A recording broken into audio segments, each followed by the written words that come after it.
Ini ang Digicast Negros X, ang top 10 nga balita sa Negros Island Region, ang amon idulong sa inyo. Kagyaring atong top story subong nga adlaw, May 19, 2026. Opisyal sa Bacolod City Police Office nasapuan nga patay sa iyang balay. 30 anyos nga taga Cebu nga ginaligar NPA nga napatay sa encounter sa Kawayan, hindi na pag-ungaon sa pamilya. 5 ka mga employer sa Bacolod gindagdagan sa notice of violation kaya wala nag-remit sang SSS sang empleyado. Babae nagbunag sang lapsag sa Bonifacio Park. Kaag sa Good Vibes, softball team sang PCNHS mangintiglawas ang Asia Pacific sa Junior League Softball World Series. Inatanan sa Digicast Negros X.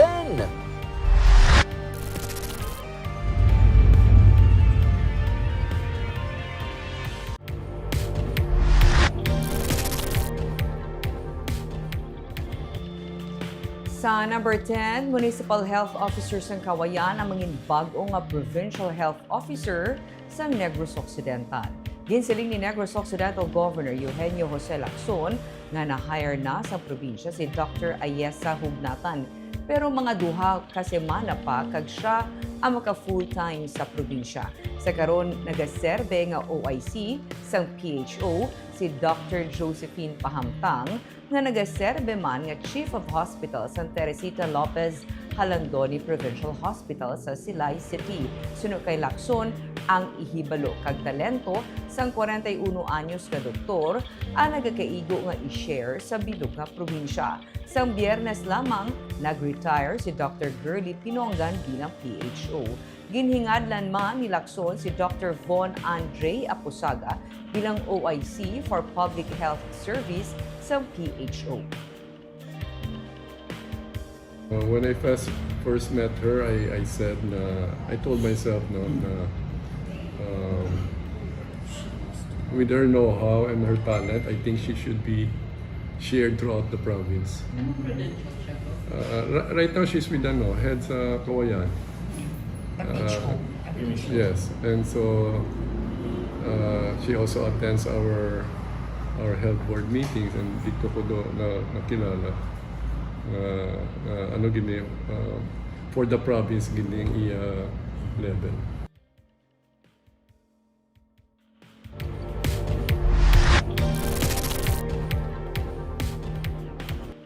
Sa number 9, 3 na kaido nagpositibo sa rabies sa Bacolod. Napulo ka persona nakagtan. Ginkumpirmar ni Bacolod City Veterinarian Dr. Janine Sarto nga humalin Enero tubtub Mayo sini nga tuig may 3 na kaido ang nagpositibo sa rabies. Isa diri sa Barangay Vista Alegre samtang may 2 naman sa Barangay Mansilingan. Suno kay Sarto sa Vista Alegre, ginkagat sang ido nga may rabies ang iya nga owner. Amo man sini natabo sa owner sing isa ka ido nga nagpositibo man sa rabies sa East Homes, Mansilingan. Samtang ang isa naman kalayaw nga ido nga may rabies sa Purok Paghidait, Barangay Mansilingan ang nakakagat sang 8 ka persona. Sandig sa pagpangusisa sang Bacolod City Veterinary Office. Matapos nga makakagat ang 3 ka ido, nagkalamatay man ang mga ini. Ang mga nagkalakagtan ang sa karon ginabantayan pa sang CBO agud masiguro nga makompleto nila ang bakuna pang kontra sa rabies. Samtang nagdangat sa masobra 40,000 ka mga hinuptanan sa syudad ang tigayon na nga nabakunahan. Inibangod sa nagapadayon nga house-to-house vaccination program sa CBO. Target sa syudad nga mabakunahan ang malapit sa 100,000 ka mga ido nga ilan na census sa 61 ka mga barangay sa syudad. Sa bulan sa Mayo tubtub Hunyo, magapadayon ang house-to-house vaccination program sa Barangay Villamonte kag Mandalagan. Homeowners na gusto bakunahan, approach your assigned BHW sa barangay. Kay ga-updanay man kami with the barangay health workers. Tapos sila ang dala sa team naton. So hand in hand kita with the barangay, and then ang homeowners tani mapalapit man sila sa barangay nila through their barangay health workers para at least gid sila, makaduan gid sila.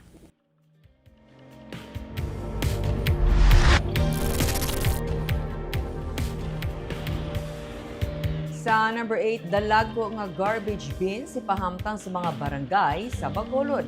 Agud masolusyonan ang problema sa illegal dumping sang basura, preparado na 24 ka mga dalago nga garbage bins sa Bacolod agud ibutang sa mga barangay nga nagakinahanglan sini. Ginsilin ni Attorney Alin Love Dignadice, ang pamuno sa Bacolod Environment and Natural Resources, nga una nga nag-request sang garbage bin ang Homeowners Association sa Gihong Village sa Vista Alegre. Ginpapirma na sila sang Benro sang Pledge of Commitment bangod kun mabutang na ang garbage bin sa ilang lugar, sila na mismo ang ma-maintain sini kag mabantay agud hindi ini mangin dumping site. Dugang pa niya, nag-request naman ang Barangay Alihis, Handumanan, Alangilan, Estefania, kag Singkang Airport. Natalana nga mag-ocular visit ang Benro sa amo nga mga barangay, agud matumod kung nagakaangay ini nga butangan sang garbage bins o kung hindi. Ang ini nga mga bins sa sera nga mabutangan sang 12 to 22 cubic meters sang basura. Mas dako ini kumpara sa mga bins sa tinilikdan nga tuig nga may 5.5 cubic meters lamang nga capacity. Ginpang kakasamahan sa syudad ang mga garbage bins sa 3 ka mayor nga public markets sa syudad. Bangod imbis nga makabulig ini, nangin problema pa bangod ginahimo na ini sang dumping site sa mga business establishments sa paligid. Because double-edged na ang bin. It's either it can help us or it can actually destroy us. Why? Because ang bin ga-invite dumping. No? That's the thing that we can control there sa Burgos Market. Nakuha na after an hour from the nearby establishment, damo gahapoy. So it became an eyesore. So mayo na lang nasubong kay control nga every time mag-pick up or may collection, pagwa na ang basura.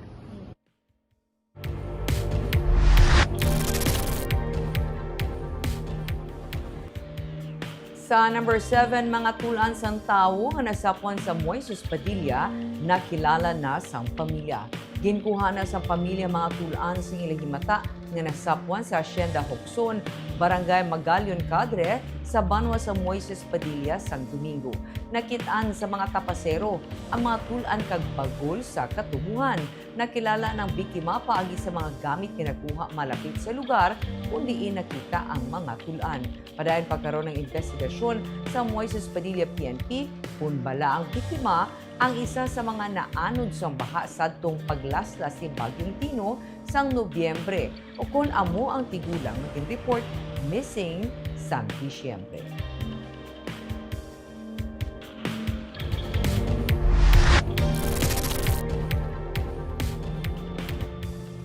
Sa number 6, babayi nagbunag sang lapsag sa Bonifacio Park sa Bacolod. Lapsag ginbayaan lang sa mga ginikanan sa lying-in clinic sang City Health Office. May report si Romeo Subaldo. Saksi ang rebulto ni Ka Andres Bonifacio sa pagbunag sang lapsag sang isa ka iloy sang kagabi sa may Bonifacio Park sa kilid sang Andres Bonifacio Elementary School 1 sa Barangay 4 sa Bacolod City. Si Kagawad Romel Binyas nga nagatrabaho bilang isa ka virtual assistant aging katuan sa mga pumuluyo mga alas 11 kagabi kagin pahibalo nga may babae nga nagbunag sang lapsag mismo sa park. Naglisensya siya sa iya nga bus kag bitbit ang lampin kag nabilin nga mga diapers ang iya anak. Ginrespondihan niya ang insidente. May nakidasig man sin ko kuang ko akon early lunch ko kay sin ko may bululigan. Kay duty ka kung gabi? Oo, gabi ko. Gabi Oo. Adto kami to dayon. Pud kami wala pa ko na nagdasak. Ang kabalo sa imo, may kinanan bulig. Oo nga, may ano nga bulig? Kaya nagbata ko na. Kabalo ka na nga nagbata. Oo, pero ang sitwasyon wala pa ako kabalo. Siyempre laga nga kadto kami to anay. Oo. Pagkita ko doon na siya ko Nakagwa na ang bata? Nakagwa na. Pag-abot mo? Oo, Tapos? may picture ko gani ka gano. Ning ara niya ang umbilical cord ara ning tapos ang nanay duguan tapos ang sa may nila nga daw mga bleacher da sa Bonifacio. Ning may mga dugo. Naabta niya sa park ang dugoon nga iloy kagyara man siya sining nga tupad ang iya kahagugma. Samtang nagahilibion ang lapsag. Mo? Iwi aray mo sa waya? Sino ni ngalan sa bata ni? Si mga labi. Okay, sige. Naalarma ang mga residente kay ang iloy nagapangita sang gunting nga magamit sa pag-utod sang pusod sang bata gani nangayo sila sang bulig kay kagawad. Gani gintawgan sang ambulansya para makuha ang mag-iloy nga hindi pa kuntani ang magupod. Gani si kagawad Binyas napilitan nga magduhol sang unod sang iyang bulsa sa magkahagugma para may magamit nga kwarta. Wala sa iyambal to daan sa hindi na sa tani magupod ng nanay, yung iya lang ang tatay lang tani plakton niya. Iyambal sa kinanglan ka palimpiwan. Tatay lang palakto niya. Kahit hindi basta daw hindi ko ka chindi sa ilang kahit siya yabi okay na sa mo. Siyempre limpiwan para Siya sa ba niya. na niya palakto niya sa ospital?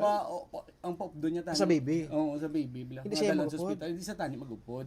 Ang problema, kay matapos mag-upod sa lying-in clinic, ginbayaan lang sang iloy kag sang amay ang lapsag didto. Sunod sa DSSD, kilala nila ang magkahagugma kay masami ini sila nga ginapang saway kay ginhimo nila nga balay ang park. Kaina sang aga, gintawgan sila sang CHO kay nadula na ang iloy kag amay. Subong ma'am, gina-contact pa namon ang possible nga family ni mother kay basi makita man ra naton nga able man to take care of ang baby. Pero kung hindi, ikuha man namon ng custody sang sa bata. Temporarily, diin ang baby mo. Temporarily ma'am, ara pa siya subong sa lying-in. Para, ginatatap. Oo, siya subong anay. Stable naman siya. Stable man ang Ginapatihan nga may diferensya sa paminsaron ng iloy. Gani istoryahon nila ang pamilya sang iloy nga ginasiling taga barangay Mansilingan. Kung ang pamilya sang iloy wala man sang kapasidad nga tatapon ang bata, ang DSSD na ang maga-custody sa iya. Kaina sunod sa mga vendors sa park, liwat nga nakita ang magkahagugma nga nagapamasura. Parehas lang sa ginahimo nila sa kada adlaw. Sunod pa sa saksi, daw wala lang sa may natabo kayang iloy, nagasige lang ng biyong sa dalanon matapos magbata sang kagabi lang gid. Romeo Subaldo para sa Digicast Negros.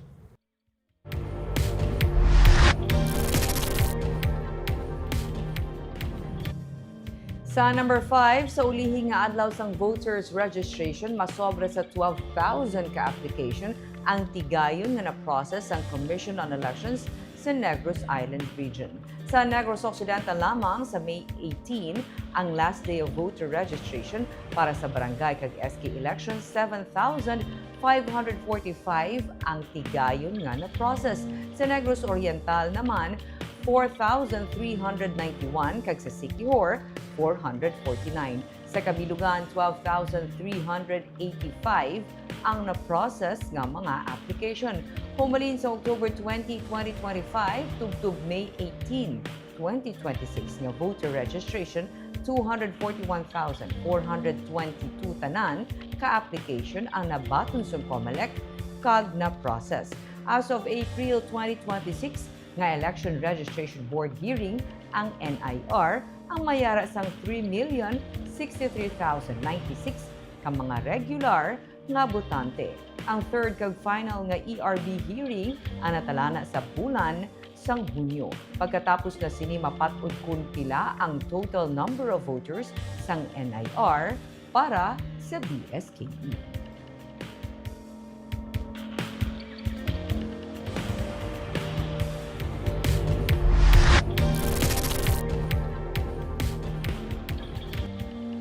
Sa number 4, nagsugod na batsrag ang mga talamnang sa epekto sa mainit nga panahon. Inisunod kay Negros Occidental Governor Eugenio Jose Lacson nga nagsiling man na sila ang nagapakig-angot na sa Bureau of Soils and Water Management para sa posibleng cloud seeding operation. Dugang pa ni Lacson ang mitigation plan ang ginatutukan na sa karon. Ginalantaw man sa probinsya ang paggamit sa Disaster Risk Reduction Management na funds sini para sa posible man nga financial assistance sa mga apektado nga farmers. Ang mga na-insure nga mangunguma may yara man sa palaabuton nga bulig gikan sa Philippine Crop Insurance Corporation gani ginahaylo ang mga mangunguma nga sa pag-avail sa programa. Damlag pagin siling sa PDRMO nga may mga lugar pa sa probinsya nga may pag-ulan. Kasugod na. In fact, a mitigation plan is being done right now. I must recall that we've also experienced this before. No? first thing that we will be asking for, and we're working with the Bureau of Soils and Water Management, is for cloud seeding. No? If it's possible, we hope to start with that. We also are looking at tapping our funds of the disaster or DRRF for possible financial assistance to affected farmers.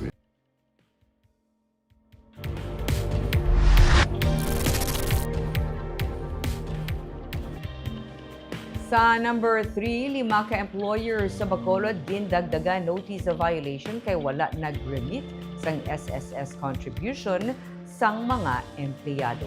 Ginpapanaugan sang Social Security System o kun SSS Bacolod sang notice of violation kay wala nagahatag sang kontribusyon para sa ilang mga empleyado ang 5 ka mga employers.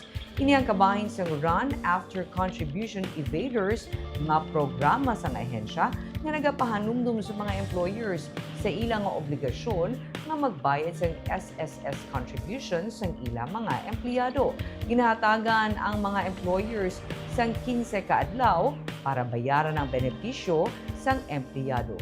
Kung hindi ini mahimo sang employer, i-endorso ini sa legal department sang SSS. Personal nga ginduhol sa mga employers ang mga notices kaina sang aga. Wala sila hinihingatlan.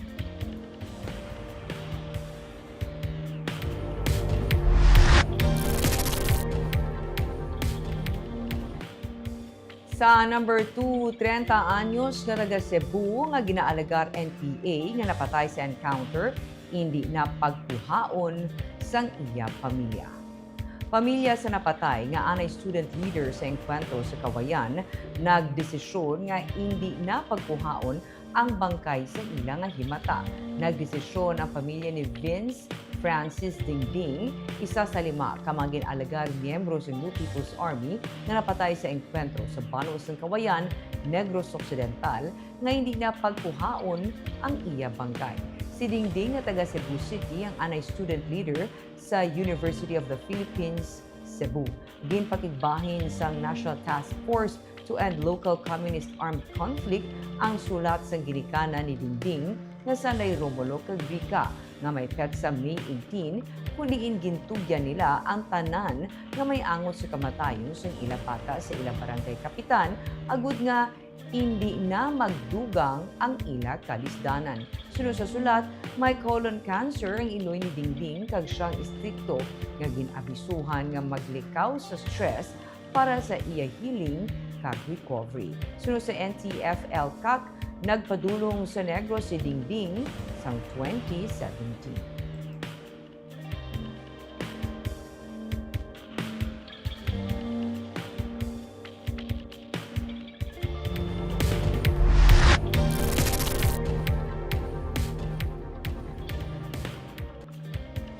Kag sa number 1, opisyal sang BCPO na sapwan nga patay sa iya nga balay. Wala na sang kabuhi si Police Lieutenant Colonel Romeo Vargas sa masapwan sang iya bata sa sulod sang iya kwarto sa ila balay sa Zone 11, Barangay Handumanan sa Bacolod City, mga alas 8 kainas ang aga, Martes, Mayo 19. Base sa inisyal nga impormasyon na tingala ang bata ni Lieutenant Colonel Vargas nga ara panguto sa iya amay, gani gincheck niya ang kwarto kag nakitang iya amay nga nagahigda na sa salog kag dugoon. Wala na anay naghatag sa dugang pa nga impormasyon ng PNP sa kamatayon sang opisyal. Ang 56 anyos na si Lieutenant Colonel Vargas, among chief sang City Administrative Resource Management Unit sa Bacolod City Police Office, kag 33 na katuig nga nagaserbisyo sa Philippine National Police. Nagakasubo ang bilog nga puwersa sa kapulisan sa BCPO kag Negros Island Region sa pagtaliwan ni Vargas, kag sila nagapalabot sa simpatiya sa himata sang police official. Nagaayo naman sa publiko si Police Colonel Eugene Rebadomia, City Director ng BCPO, nga hulaton anay ang comprehensive investigation sa scene of the crime operatives. kag ipaiway ang spekulasyon o kung magpalaptas ng sala na impormasyon bilang paghatag man sa respeto sa nalisdan na pamilya. Natalana na kuntani nga magretiro sa serbisyo si Vargas sinina Oktubre. He is due for retirement sabi sa October 8, 2026 sa sining. Na supposedly sa sining nga July 8, 2026 man ang duty status na siya. Muna na turnover na ganun mga iba niya nga gamit na natana. Kaya mo nang is okay na sa 3 months before compulsory retire. Compulsory retire yun na siya tanin mo sa October 8. So di ba hindi isa siya ng order na ma'am sa July 8, 2026. Tapos supposedly mag-leave na siya sa June 6. Diretso na siya ng duty status.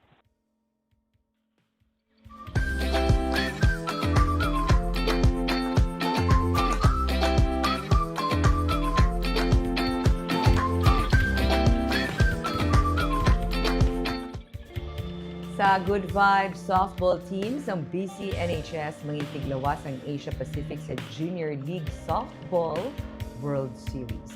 Matapos nga mangin kampiyon ang 14-under softball team sa Bacolod City National High School sa Little League Philippine Series National Finals 2026 sa Ilocos Norte sang Abril, handa na ini nga mag-atubang sa world stage nga hinampang.